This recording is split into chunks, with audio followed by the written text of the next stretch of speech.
ಇನ್ನು ಆಪರೇಷನ್ ಸಿಂಧೂರ ಭರ್ಜರಿ ಯಶಸ್ಸನ್ನು ಕಂಡಿದೆ.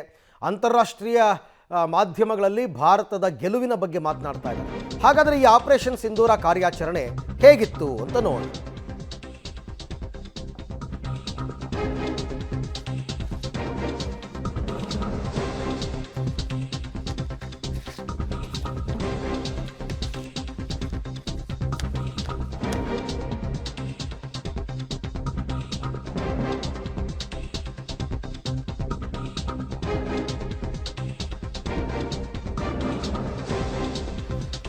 ಆಪರೇಷನ್ ಸಿಂಧೂರ ಕಾರ್ಯಾಚರಣೆ ಹೇಗಿತ್ತು?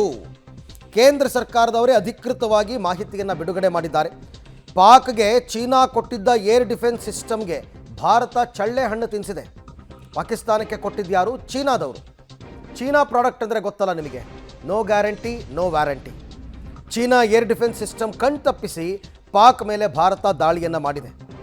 ಪಾಕ್, ಚೀನಾ, ಟರ್ಕಿ ಮಿಸೈಲ್ ಹಾಗೂ ಡ್ರೋನ್ಗಳಿಗೆ ಭಾರತ ಸೆಡ್ ಹೊಡೆದಿದೆ. ಚೀನಾದ PL-15 ಕ್ಷಿಪಣಿ, ಟರ್ಕಿಯ ಬೈರಕ್ತರ್ ಡ್ರೋನ್ಗಳನ್ನು ಧ್ವಂಸ ಮಾಡಿದೆ. ಇದೆಲ್ಲ ಕೇಂದ್ರದವ್ರು ಕೊಟ್ಟಿರ್ತಕ್ಕಂಥ ಮಾಹಿತಿ. ಅಲ್ಲಿಗೆ ಒಂದು ಸ್ಪಷ್ಟ ಆಯಿತು, ನಮ್ಮ ಏರ್ ಡಿಫೆನ್ಸ್ ಸಿಸ್ಟಮ್ S-400 ಏನಿದೆ, ಇದರ ಮುಂದೆ ಅಮೇರಿಕಾ, ಚೀನಾ, ಟರ್ಕಿ ಮತ್ತು ಅಜರ್ಬೈಜಾನ್ ಇವರು ಯಾರ ಯುದ್ಧ ಸಾಮಗ್ರಿಗಳು ಕೂಡ ವರ್ಕೌಟ್ ಆಗಿಲ್ಲ. ಎಲ್ಲವನ್ನು ಹೊಡೆದಾಕಿದೆ. ಅಮೇರಿಕಾದ ಒಂದು ಯುದ್ಧ ನೌಕೆ, ಚೀನಾದ ಯುದ್ಧ ನೌಕೆ, ಪಾಕಿಸ್ತಾನ ನಿರ್ಮಿತವಾದಂತಹ ಕೆಲವು ಡ್ರೋನ್ಗಳು ಮತ್ತು ಟರ್ಕಿ ನಿರ್ಮಿತವಾದಂತಹ ಕೆಲವು ಡ್ರೋನ್ಗಳು ಎಲ್ಲವನ್ನು ಕೂಡ ಭಾರತೀಯ ಸೇನೆ, ನಮ್ಮ ಏರ್ ಡಿಫೆನ್ಸ್ ಸಿಸ್ಟಮ್ ಅದನ್ನು ಹೊಡೆದಾಕಿದೆ, ಕಂಪ್ಲೀಟಾಗಿ ಹೊಡೆದಾಕಿದೆ.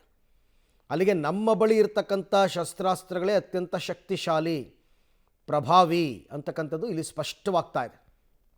ಚೀನಾದ PL-15 ಕ್ಷಿಪಣಿ ಅದನ್ನು ಕೂಡ ಹೊಡೆದಾಕಿದೆ. ಟರ್ಕಿಯ ಬೈರಕ್ತರ್ ಡ್ರೋನ್ಗಳು ಹೊಡೆದಾಕಿದೆ. ಆಕಾಶ್ ಮಿಸೈಲನ್ನು ಬಳಸಿ ಪಾಕ್ ವೈಮಾನಿಕ ದಾಳಿಗೆ ತಡೆ ಒಡ್ಡಿತ್ತು ಭಾರತೀಯ ಸೇನೆ. ಯಾವುದನ್ನು?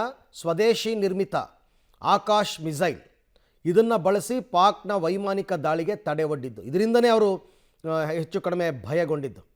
ಆಮೇಲೆ QRSAM ಸಿಸ್ಟಮ್ ಬಳಸಿ ಟರ್ಕಿ ಮೂಲದ ಡ್ರೋನನ್ನು ಧ್ವಂಸಗೊಳಿಸಿತ್ತು.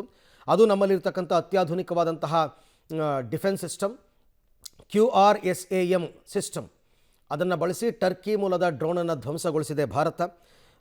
ಸುಮಾರು ಆ ಥರ ಆಗಿದೆ. ವೈರಿ ದಾಳಿಯನ್ನು ಪತ್ತೆ ಹಚ್ಚಿ ತಡೆಯೋದಕ್ಕೆ ಆರುದ್ರ ಮತ್ತು ಅಶ್ವಿನಿ ರಾಡಾರನ್ನು ಬಳಕೆ ಮಾಡಿತ್ತು. ರಾಡಾರ್ಸ್ ಅಂತಂದರೆ ರೇಡಿಯೋ ಡಿಟೆಕ್ಟಿಂಗ್ ಆ್ಯಂಡ್ ರೇಂಜಿಂಗ್ ಅಂತ. ಎಲ್ಲೇ ದೂರದಲ್ಲಿ ಶತ್ರುಗಳ ಕ್ಷಿಪಣಿಗಳು, ಡ್ರೋನ್ಗಳು ಬರ್ತಾಯಿದ್ರು ಕೂಡ ಅದನ್ನು ಮೊದಲೇ ಪತ್ತೆ ಹಚ್ಚಿ ಅದಾದ ನಂತರ ಏರ್ ಡಿಫೆನ್ಸ್ ಸಿಸ್ಟಮ್ಗೆ ಮೆಸೇಜ್ ಕಳಿಸುತ್ತೆ, ರಾಡಾರ್ ಈ ದಿಕ್ಕಿನಲ್ಲಿ ಬರ್ತಾ ಇದೆ ಅಂತ. ಅಲ್ಲಿಗೆ ನಮ್ಮ ಕ್ಷಿಪಣಿಗಳನ್ನು ಹಾರಿಸಿ ಅದನ್ನು ಹೊಡೆದು ಉರುಳಿಸುವಂಥದ್ದು. ನೇತ್ರ AEW&C ಮೊದಲ ಬಾಳಿ ಬರೆಸಿ 360 ಡಿಗ್ರಿ ನಿಗಾವನ್ನು ವಹಿಸಲಾಗಿತ್ತು ಅಂತ ಹೇಳಲಾಗ್ತಾ ಇದೆ. ಇದೆಲ್ಲ ಆಪರೇಷನ್ ಸಿಂಧೂರದ ಒಂದು ಭಾಗ. ಆಮೇಲೆ ಮೇಲಿನ ಎಲ್ಲವನ್ನೂ ಭಾರತದಲ್ಲಿಯೇ ತಯಾರಿಸಲಾಗಿದೆ ಅಂತಕ್ಕಂಥದ್ದು ಸ್ಪೆಷಲ್. ನಾನು ಹೇಳಿದ್ನಲ್ಲ ಈಗ ತಾನೆ, ಆಕಾಶ್ ಮಿಸೈಲ್ ಆಗಿರ್ಬೋದು, QRSAM ಸಿಸ್ಟಮ್ ಆಗಿರ್ಬೋದು, ಆಮೇಲೆ ಆರುದ್ರ ಮತ್ತು ಅಶ್ವಿನಿ ರಾಡಾರ್ ಬಳಕೆ ಮಾಡಿರೋದಾಗಿರ್ಬೋದು, ನೇತ್ರ AEW&C ಅದನ್ನು ಬಳಸಿದ್ದಾಗಿರ್ಬೋದು, ಎಲ್ಲವೂ ಕೂಡ ಆತ್ಮನಿರ್ಭರ್ ಭಾರತ್. ನೋಡಿ, ಚೀನಾದ PL-15 ಮಿಸೈಲ್ ಅವಶೇಷಗಳು ಪತ್ತೆಯಾಗಿದೆ. ಅಂದರೆ ಅದನ್ನು ನಾವು ಹೊಡೆದುರುಳಿಸಿದ್ದೇವೆ ಅನ್ನೋದನ್ನು ಸ್ಪಷ್ಟವಾಗಿ ಹೇಳ್ಬೋದು.